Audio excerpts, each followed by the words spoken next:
this cull should not take place. Currently the deference proposals are for 2 pilot culls. The government envisaged rolling this policy out with up to 10 areas being licensed each year for the next 4 years. And it's estimated that the number of badgers that might be affected in that sort of circumstance could be 90,000 to 130,000 badgers. Humane Society International believes that the policy that the government is pursuing is wrong.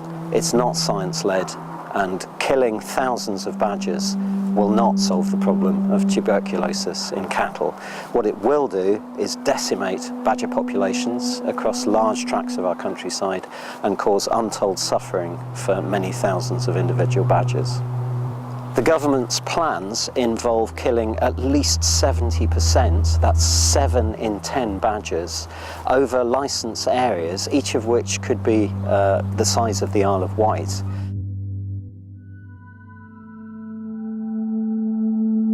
Badgers are, that terrible word, I'm going to have to use it, iconic, to British wildlife.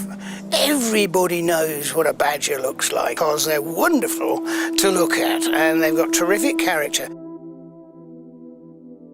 Our major concern is about the welfare risk, the risks of wounding, the risks of suffering being caused. But also there's an ethical question about whether one believes it's right that badgers over large parts of Western Britain should be virtually eliminated from huge swathes of the countryside. I cannot believe that they are going to be able to go out in pitch darkness, badgers are totally nocturnal, and to be able to shoot them. Because some of those animals are going to get maimed and they will bleed to death. They will probably crawl underground and die. It is truly a horrific situation.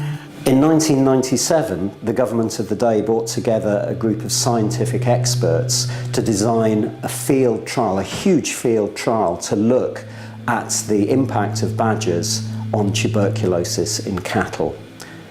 That trial took 10 years to complete and cost £50 million. Well, I started working on the badger TB problem in 1975, and it was the brief was simply to look at the role of the badger in the epidemiology of TB in cattle.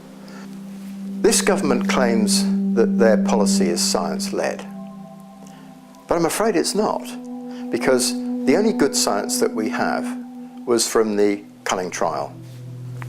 The main conclusion of the independent scientific group after the randomized trial had been completed was that badger culling can make no meaningful contribution to the control of TB in cattle in Britain. The government are proposing to do the pilots, and then they're going to mount up to 10 culling operations every year for several years, which could lead to the deaths of, using their figures, up to 130,000 badgers over a few years to achieve an overall, at best, 16% reduction in cattle TB.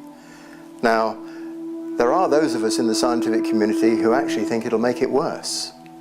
And I suggest that's an unacceptable policy. In the southwest, because most of the culling is being done in the southwest, it's probably at least 50% of the badger population in the southwest.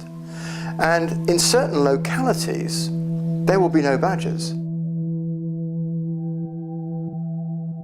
We think that a better way forward for dealing with this problematic disease would be improved cattle testing, improved biosecurity on farms to separate the contact points between badgers and cattle, and in a sense badger vaccination.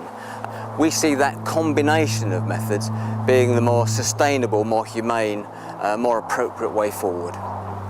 So the policy won't help farmers, it won't help cattle, and it will be disastrous for wildlife.